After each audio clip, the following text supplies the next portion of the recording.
வாடிவாசல் டிராப்பா சிம்பு படத்துக்கு அனுமதி தர மறுக்கிறாரா தனுஷ்? உண்மையை போட்டுடைத்த வெற்றிமாறன். வணக்கம் செய்தி புனலேயர்களே. தமிழ் திரையுலகில் முன்னணி இயக்குனராக வலம் வரும் வெற்றிமாறன் தன்னுடைய படங்கள் பற்றி பரவும் வதந்தி குறித்து முதன்முறையாக பேசியுள்ளார். விடுதலை 2 படத்தை தொடர்ந்து இயக்குனர் வெற்றிமாறன் இயக்கத்தில் வாடிவாசல் திரைப்படம் உருவாக இருந்தது. சூர்யா நாயகனாக நடிக்க இருந்த இப்படத்தை கலைப்புலி எஸ். தானு தயாரிக்க இருந்தார். ஆனால் இப்படத்திற்கு பதிலாக தானு தயாரிப்பில் சிம்பு நடிக்கும் படத்தை இயக்க கமிட் ஆனார். இதனால் வாடிவாசல் டிராப் ஆனதாக பேச்சு அடிபட்டது. அது மட்டுமின்றி சிம்பு நடிக்கும் படம் வடசென்னை யூனிவர்சில் வருவதால் அதற்கு தனுஷ் அனுமதி தர மறுப்பதாகவும் அவர் 20 கோடி கேட்பதாகவும் தகவல் பரவி பரபரப்பை ஏற்படுத்தியது. இந்த நிலையில் தன் படங்களை பற்றிய சர்ச்சைக்கு விளக்கம் அளித்துள்ளார் வெற்றிமாறன். தன்னுடைய தயாரிப்பு நிறுவனத்தின் யூடியூப் சேனல் வாயிலாக விளக்கம் அளித்திருக்கிறார் வெற்றிமாறன்.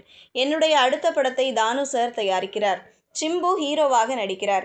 வாடிவாசல் தாமதத்திற்கு டெக்னிக்கல் விஷயங்கள் தான் காரணம்.